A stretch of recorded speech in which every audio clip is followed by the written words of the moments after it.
이제 프로젝트라고 해서 좀 무겁게 느껴질 수 있지만 이것을 뭐 독단적으로 추진하거나 독단적으로 결정하고자 하는 것은 아닙니다. 그리고 지금 단계에서는 무언가를 결정해서 이제 추진한다 이런 공표의 단계도 아니고요. 다만 사실 저는 개인적으로 좀 오래 전부터 이것을 위해서 기도해왔고 또 마음에 이제 소망을 좀 품고 있었습니다. 그런 것들을 그래도 몇몇 형제님들과 또 교회 성도님들과 좀 그동안 나눴고 기도하는 가운데 하나님께서 문을 좀 열어주시는 것이 보이고 그래서 어느 정도 마음의 확신이 지금 좀 쌓이는 단계고요. 그래서 이 시점에서는 우리 모든 교회 성도님들과 이것을 공유하고 나눠서 함께 기도해 주십사 요청을 해야겠다는 생각을 했습니다. 그래서 지금 단계에서는 한번 편하게 들어보시고요. 이거를 우리 모두의 이제 선한 부담으로 여기고 함께 기도를 좀 많이 했으면 좋겠습니다. 그래서 예수님의 왕좌 앞에 있는 그 향재단의 기도를 일단 많이 쌓길 원하고요. 또 이 프로젝트를 위해서 여러분의 의견도 참 중요하다고 생각을 했습니다. 그래서 많은 뭐 건의사항, 뭐 궁금한 점 이런 것들을 의견들을 좀 주시면요. 그런 의견들을 취합했을 때 더 균형 잡힌 판단을 내릴 수 있을 것 같아서 이 시점에서 좀 공유를 하겠습니다. 일단 1차 브리핑이라고 보시면 됩니다. 그래서 간단하게만 오늘 좀 그 개념을 소개해 드릴 거고요. 그리고 앞으로 구체화되는 대로 더 자세하게 발표를 하도록 하겠습니다. 추후에. 일단 지역교회 일단 서울침례교회 비전 혹은 소망으로서 함께 기도해 주십사 하는 것은 첫 번째로 우리 교회가 또 다른 교회를 낳는 교회가 되기를 기도해 주시길 부탁드립니다. 사실 저는 이것이 성경적인 모델이라고 생각합니다. 교회 개척에 있어서 성경적인 모델. 그렇지만 꼭 유일한 방법만은 아닙니다. 이게 이제 성경에 특히 이제 사도행전 초대교회 시대를 보면 이런 식으로 교회가 세워졌고 또 다른 지역교회가 세워졌기 때문에 저는 이것을 이제 성경적인 모델이다 이렇게 부르는 거지만 이게 꼭 유일한 방법은 아닙니다. 교회를 개척하는 데 있어서. 그러니까 하나님께는 제약이 없기 때문에 여러 가지 방법으로 진리 안에서 이루시지만 그분의 교회를 세우시지만 일단 성경에 쓰여있는 성경적인 모델은 교회가 교회를 낳았습니다. 그래서 이것 먼저 잠깐 성경 말씀을 좀 볼 텐데요. 고린도전서 3장 말씀 보면 이런 말씀이 있으니까 우리가 교회를 낳는 서울침례가 되기 위해서 어떻게 해야 되는가. 일단 고린도전서 3장 보니까 나는 심었고, 그러니까 이제 사도 바울이 고린도 교회 성도들에게 이야기하는 거잖아요. 고린도 교회에 대해서 이야기하는 겁니다. 고린도 교회에 대해서 나는 심었고 아볼로는 물을 주었으나 하나님께서 자라나게 하셨나니 그러므로 이와 같이 심는 자나 물 주는 자는 아무것도 아니요 자라나게 하시는 하나님만 중요하니라. 그러니까 하나님께서는 그분의 교회를 자라나게 하시는 분이십니다. 그런데 심는 자와 물 주는 자를 사용하시죠. 그래서 교회를 낳는 서울침례가 되기 위해서는 우리 교회가 심는 교회가 되어야 되고 물을 또 줄 수 있는 교회도 되어야 합니다. 그랬을 때 하나님께서 자라나게 하시는 거죠. 심는 교회에 대해서 생각해 보겠습니다. 말씀의 씨앗을 심는 거니까 일단 복음을 선포하는 겁니다. 그래서 우리가 복음 선포하는 일을 여러 가지 모양으로 이제 하고 있는데 이 말씀을 한번 좀 봤으면 좋겠습니다. 이제 사도행전 11장에 보면 자 한편 스데반과 관련된 핍박으로 인해 여기까지요. 예수님께서 승천하시고 베드로가 선포를 했죠. 정확히는 이제 예수님께서 승천하시고 성령님께서 강림하셨을 때 그 성령님을 힘입어 베드로가 복음을 선포했습니다. 그때 3,000혼이 더해졌다고 그러죠. 그러니까 그때 처음 지역교회 예루살렘 교회가 거기서 탄생한 겁니다. 그러니까 구원받은 사람들이 모여서 예루살렘 교회를 이룬 거죠. 쉽게 이야기하자면 예루살렘 침례교회 뭐 이렇게 이제 부를 수도 있겠습니다. 근데 어쨌든 예루살렘 교회라는 첫 번째 지역교회가 그때 이제 세워졌습니다. 그래서 그때 이제 전 세계의 지역교회가 딱 하나였던 거예요. 그죠? 그런데 여기 11장 와서 보니까 이제 한편 스데반과 관련된 핍박 나오는데 이게 사도행전 8장에 나옵니다. 7장에서 스데반이 핍박받아서 죽게 되죠. 순교를 당합니다. 그러자 8장에 그 일과 관련된 로마의 극심한 핍박 또 유대인들의 핍박으로 인해서 예루살렘에 있던 교회 성도들이 이제 흩어지기 시작했습니다. 이 말씀은 좀 보면 좋겠는데요. 성경책 갖고 계시면 아니면 제가 읽어드리겠습니다. 사도행전 이제 8장 보니까 구체적으로 그게 이렇게 쓰여 있어요. 8장 1절일 겁니다. 사울이 그의 죽음에 동의하더라. 그때에 예루살렘에 있는 교회를 대적하는 큰 핍박이 있어 사도들 외에는 그들이 다 유대와 사마리아의 전 지역들로 널리 흩어졌습니다. 그러니까 사도들은 예루살렘 교회에 남았는데 많은 성도들이 이제 흩어진 겁니다. 다른 많은 지역들로. 그러니까 일단 이유가 어떻든 하나님께서 예루살렘 교회에 있던 성도들이 그 교회를 나와서 다른 지역으로 가는 것을 허락하신 거죠. 그래서 그 성도들이 어떻게 됐냐면 11장에 와서 보니까 한편 스데반과 관련된 핍박으로 인해 널리 흩어진 자들이 멀리 베니게와 키프로스와 안디옥까지 여행하며 오직 유대인들에게만 말씀을 선포하더라. 그들 중 몇 사람은 키프로스와 구레네 사람들이었는데 그들이 안디옥으로 가서 그리스말 하는 사람들에게 말하여 주 예수님을 선포하니까 이 사람들이 계속 심는 역할을 한 거죠. 예수님의 복음을 뿌리는 역할을 한 겁니다. 주의 손이 그들과 함께 하심으로 많은 수의 사람들이 믿고 주께로 돌아서더라. 그러니까 안디옥에서 또 하나의 교회가 탄생하고 세워졌습니다. 안디옥 교회가. 그죠? 그러니까 이 안디옥 교회가 세워진 걸 보니까 일단 예루살렘에 있던 예루살렘 교회 성도들이었는데 어떤 이유로 하나님께서 다른 지역으로 가는 것을 허락하셨고 그래서 그들이 다른 지역에 갔을 때 자연스럽게 그리스도인의 의무로서 복음을 선포하고 심은 겁니다. 그랬을 때 거기서 열매를 맺어서 믿는 사람들의 모임이 생긴 거예요. 그 모임을 우리가 교회라고 부르잖아요. 그러니까 거기에 안디옥 교회가 세워진 겁니다. 자, 그랬을 때 물 주는 교회에 대해 생각해 보겠습니다. 그 일이 일어나니까 예루살렘 교회가 어떻게 하는가? 다음 구절 보니까 그때에 이 일들에 관한 소식이 예루살렘에 있는 교회의 귀에 들어가매 그들이 바나바를 보내요. 그가 멀리 안디옥까지 가게 하니라. 그가 도착하여 하나님의 은혜를 보고 즐거워하며 그들 모두에게 권면하되 그들이 마음에 작정을 하고 주께 붙어있으라 권면하였다니 이는 그가 선한 사람이며 성령님과 믿음이 충만한 사람이었기 때문이더라. 많은 사람들이 주께 더해졌더라. 그러니까 예루살렘 교회에서 이제 물 주는 자가 필요하잖아요. 그래서 아볼로를 보낸 겁니다. 그래서 바나바를. 그래서 바나바가 하나님의 말씀을 그들에게 가르침으로써 그들이 영적으로 성장하게 되고 그러면서 이 교회가 더 든든하게 세워지는 거죠. 그러니까 예루살렘 교회가 한 것이 물론 그 사람들을 다른 지역에 보낸 것은 그들이 능동적으로 한 일은 아니었습니다. 어쨌든 이유가 어떻든 상관없이 하나님께서 그것을 허락하셨고 그들로 인해서 모임이 만들어졌을 때 예루살렘 교회는 그것을 듣고 바나바 사역자를 보내서 물을 주게 한 거죠. 그러니까 예루살렘 교회가 안디옥 교회가 탄생하는데 직접적인 역할, 굉장히 중대한 역할을 한 겁니다. 예루살렘 교회가 안디옥 교회를 낳았다고 볼 수 있죠. 결국 예루살렘에 있는 교회 성도들이 그렇게 한 거잖아요. 그죠? 성도들이 먼저 가고 그 다음에 사역자가 갔죠.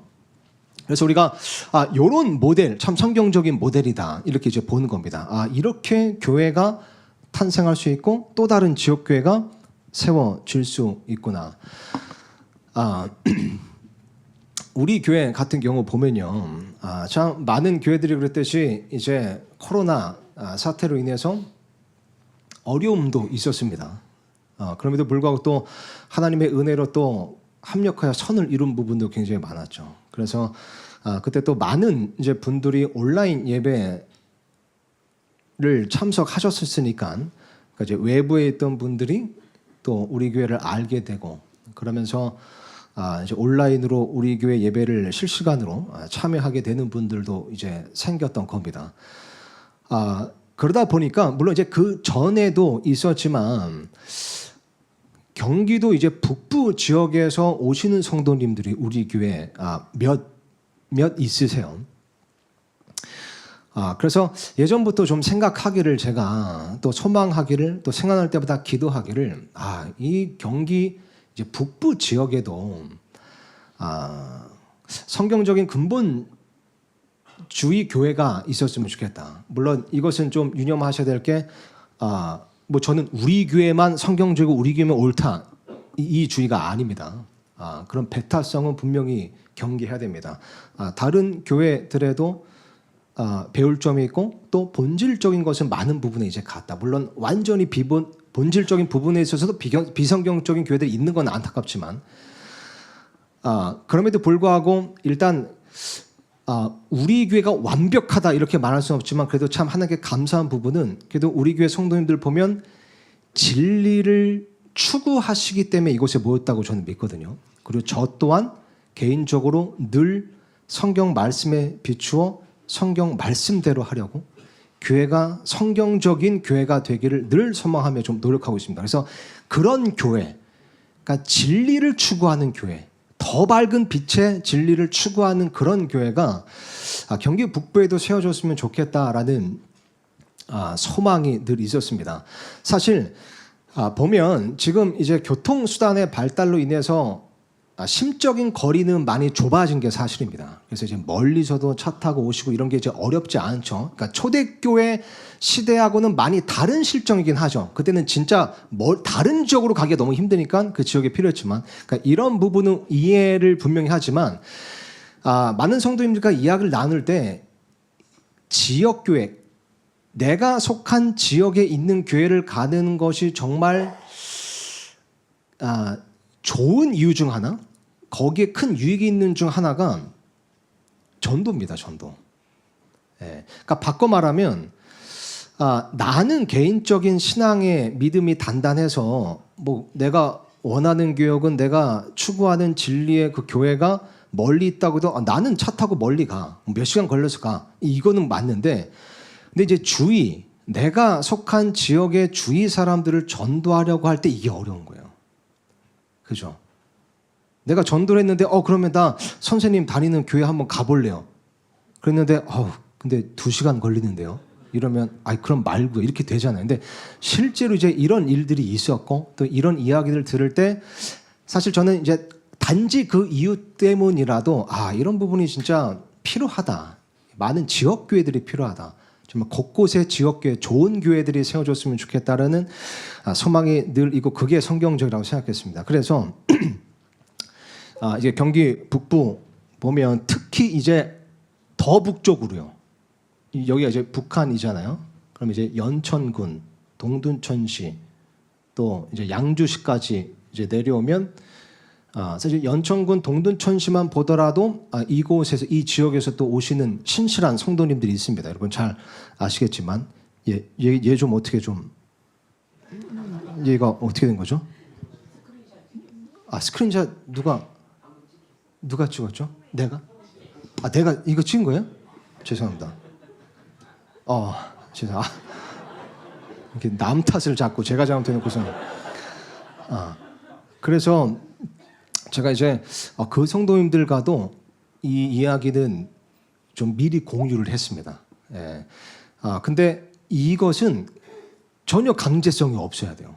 여기 지역교회가 우리가 새로운 소망했으니까 무조건 이 교회 가셔야 돼, 이건 아닙니다. 어떤 사정과 상황으로 인해서 여의치 않은 분들도 있을 수 있습니다. 그래서 강제성은 전혀 없지만, 일단 참 사실 양주까지 포함하면 더 많아져요. 근데 일단 연천구 동두천시만 이렇게 하더라도 이제 제가 이렇게 헤아려 봤을 때, 이 지역에 지역 모임, 지역 교회가 세워지면 그래도 우리 교회 지금 출석하는 분들 중 한 20분 정도, 그러니까 20명 정도는 함께 시작할 수 있겠다라는 생각이 들었고, 사실 양주까지 하면 더 많아져요. 그러다 보니까 이거 정말 잘 될 수 있겠다, 혹은 그 소망이 이제 부푼 거죠. 왜냐면 서울 침례교회 처음 시작했을 때요, 저 이제 첫째 아기 포함해서 이제 12명 성도님들이 모여서 시작했거든요. 근데 그 12분과 함께 하는데도 굉장히 든든하더라고요. 그러니까 저 빼고 이제 11분인데 저희 가족 빼면 이제 10명은 안 됐지만 근데 그때 이제 장충원 형제님 가정, 또 이제 처음 개척했을 때 최대군 형제님 가정, 정덕 자매님 가정, 그리고 서장원 형제 가정도 있었고 박철영 형제님 가정, 저희 이제 장인어른 가정, 그리고 청년들이 이렇게 있어서 12명에서 시작했을 때 정말 행복하고 되게 든든했습니다. 서로 위로하고 격려하고 또 전도하고. 그래서 한 20명 정도 모여서 이 모임을 시작한다면 정말 든든하게 시작할 수 있겠다라는 잠재력 또한 좀 생각하게 됐습니다. 그래서 일단 제가 좀 생각하던 곳은 이곳이요. 물론 이렇게 뭐 상황에 따라 바뀔 수도 있고 또 의견들을 많이 수렴하고 해야겠지만 전곡역 1호선이 연장돼서 다음 달에 전곡역까지 1호선이 연장되는, 그러니까 전곡역이 개통이 되는 겁니다. 다음 달에. 그래서 여기가 이제 동두천시하고 가까운 이제 전곡읍인데 전곡역이 이쪽에 있고 여기가 이제 전곡 이제 시외버스 터미널이 있어서 여기가 이제 시내인 거죠. 전곡읍에. 그래서 저도 여기를 이제 자주 왔다 갔다 했었는데, 그래서 이 위치에서 모임 장소를 얻어서 이 교회를 시작하면 어떨까 이렇게 이제 기도하고 있습니다. 그래서 함께 좀 기도해 주시고 많은 의견들을 좀 전달해 주시면 좋을 것 같고요. 꼭 뭐 긍정적인 의견뿐만 아니라 나는 이거 반댈세 이래도 됩니다. 그래서 어쨌든 모든 의견들이 지금은 중요하고, 또 하나님께서 뭐 담임 목회자 한 사람에게 그분의 뜻을 보여주시는 것이 아니라 교회 모든 회중을 통해서 결국 그분의 뜻을 보여주신다고 믿기 때문에 여러분들의 의견과 무엇보다 기도가 참 중요합니다. 그래서 이름도 일단 한번 가칭으로 생각해 봤습니다. 북부 침례교회. 서울 침례교회도 사실 가칭이었어요. 그냥 한 5초 만에 일단 서울 침례교회를 하죠 뭐 이래서 시작했는데 이제 이게 이어지게 된 겁니다. 근데 그 이름을 일단 가칭으로 붙여놓고 기도하는 게 더 이렇게 마음이 좀 애틋하더라고요. 태어나기 전에 태명 짓는 것처럼. 그래서 일단 북부 침례교회로 이름을 정했습니다. 그래서 북부 침례교회 프로젝트를 위해서 기도해 주시고 많은 의견 주시면 감사할 것 같습니다. 그리고 기도 제목이 이 부분입니다. 아까 이제 그 11장 다음 구절 보면 그때에 바나바가 파송됐죠. 그래서 이제 물들을 줬습니다. 그 전에 이걸 먼저 말씀드리겠네요. 심는 교회. 그래서 어쩌다 보니까 또 우리 교회가 그렇게 심는 교회가 되어서 그 지역에 있는 분들이 또 우리 교회에 더해지게 된 겁니다. 그래서 우리가 그분들을 또 어떻게 보면 보낼 수 있게 된 거죠.